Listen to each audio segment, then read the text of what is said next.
അങ്ങനെ ഇപ്പോൾ വക്കാണ്ടയിലെ കാട്ടിനുള്ളിൽ നിൽക്കുന്ന ചിറ്റാവരിയേലിനെ പിടിക്കുവാനായി ഒറ്റയ്ക്ക് ഇപ്പോൾ ക്യാപ്റ്റൻ അമേരിക്ക പോകുവാനായി തുടങ്ങിയതും ഒരു പ്രശ്നവും ഉണ്ടാക്കാതെ വക്കാണ്ടയിൽ നിന്ന് തിരിച്ചു ചെല്ലുവാനാണ് നിക് ഫ്യൂരി പറഞ്ഞതെന്നും അതുകൊണ്ട് അങ്ങോട്ടേക്ക് പോകരുതെന്ന് ക്യാപ്റ്റൻ അമേരിക്കയോട് പറഞ്ഞ് ക്യാപ്റ്റനെ തടയുവാൻ ബ്ലാക്ക് വിഡോ നോക്കിയെങ്കിലും അതൊന്നും കേൾക്കാതെ അവിടെയുള്ള ഒരു ചെറിയ പ്ലെയിൻ ഓടിച്ചുകൊണ്ട് ഒറ്റയ്ക്ക് ക്യാപ്റ്റൻ ആ വലിയ പ്ലെയിനിൽ നിന്നും വക്കാണ്ടയിലേക്ക് തിരിച്ചു പോവുകയാണ്. പിന്നീട് ഇനി ഇതേ സമയം നമ്മുടെ ടീച്ചാലയാണ് ഇനി കാണിക്കുന്നത്.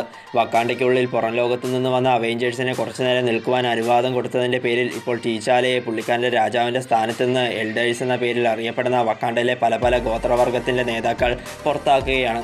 എന്നിട്ട് താൽക്കാലികമായ ആ ചുമതല എൽഡേഴ്സ് ഏറ്റെടുക്കുകയാണ്. ഇപ്പോൾ അത് കണ്ട് ദേഷ്യവും സങ്കടവും വന്ന് കൊട്ടാരത്തിൻ്റെ പുറത്തേക്ക് വന്ന ടീച്ചാല ഇപ്പോൾ അവിടെയുള്ള ഒരു കാട്ടിനുള്ളിൽ ഒരു ചിറ്റാവരിയേലിൽ നടന്നു പോകുന്നത് കണ്ടതും അപ്പോൾ തന്നെ ടീച്ചാല ബ്ലാക്ക് പാന്തറായി രൂപം മാറി അങ്ങോട്ടേക്ക് ചെല്ലുകയാണ്. പിന്നീട് ഇതേ സമയം കാട്ടിനുള്ളിൽ വന്ന് ചിറ്റാവരിയേലിനെ തെരഞ്ഞുകൊണ്ടിരിക്കുന്ന ക്യാപ്റ്റൻ അമേരിക്കയാണെങ്കിൽ ഇപ്പോൾ അവിടെ താൻ തെരഞ്ഞുകൊണ്ടിരിക്കുന്ന ചിറ്റാവരിയേലിനെ ബ്ലാക്ക് പാന്തർ തല്ലി ചതച്ചുകൊണ്ടിരിക്കുന്നത് നേരിൽ കാണുകയാണ്.